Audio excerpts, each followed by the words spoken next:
A lot of people aren't voting based on understanding anymore. They're voting based on fear, tribalism, and emotional conditioning. Think about it. Every election cycle, everybody suddenly starts hearing democracy is ending. Your rights are under attack. This is the most important election ever. They're trying to silence your vote every single time. And this is the dangerous part. Most people never stop to ask what specifically changed. They just react emotionally. Politics today is less about informing people and more about emotionally activating people. Why? Because emotional voters are loyal voters. Fear keeps people engaged. Fear keeps donations flowing. Fear keeps people glued to social media, arguing with strangers all day. That's the business model now. And social media made it worse. Because now every issue gets turned into good people versus evil people. No nuance, no context, no patience, just pure outrage. Now let's talk about this whole redistricting conversation everybody yelling about online. A lot of people hear congressional districts are being redrawn and instantly think black people are losing voting rights. Now, hold on. Those are not automatically the same thing. Here's what redistricting actually is. Every 10 years after the census, states redraw congressional maps because populations change.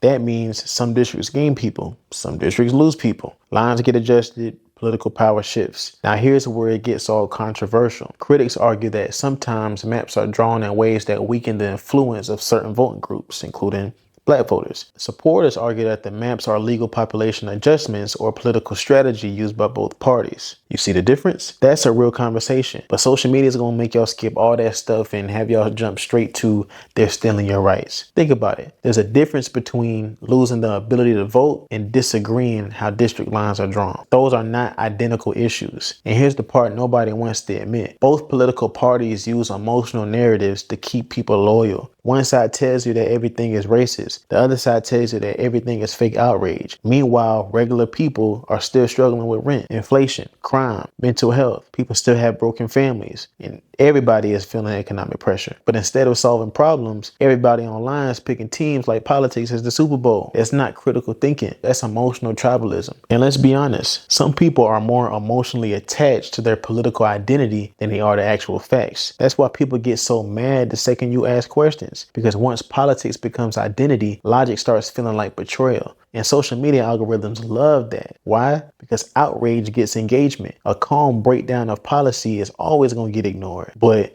they're coming for your rights. That's going to get 8 million views in 24 hours. Fear spreads faster than nuance. And this is why people got to start thinking independently again. Like seriously, read beyond headlines. Question emotional narratives. Stop letting politicians think for you, because real empowerment is understanding systems, not repeating slogans from your favorite side. And listen, that doesn't mean ignore history. That doesn't mean ignore racism. That doesn't even mean ignore like legitimate concerns. It means stop letting people weaponize your emotions without making you understand the actual policy. That's maturity, because awareness without understanding is just manipulation with better marketing. The people hardest to control politically are the people who stay calm enough to think, not react, think. That's where the real power starts.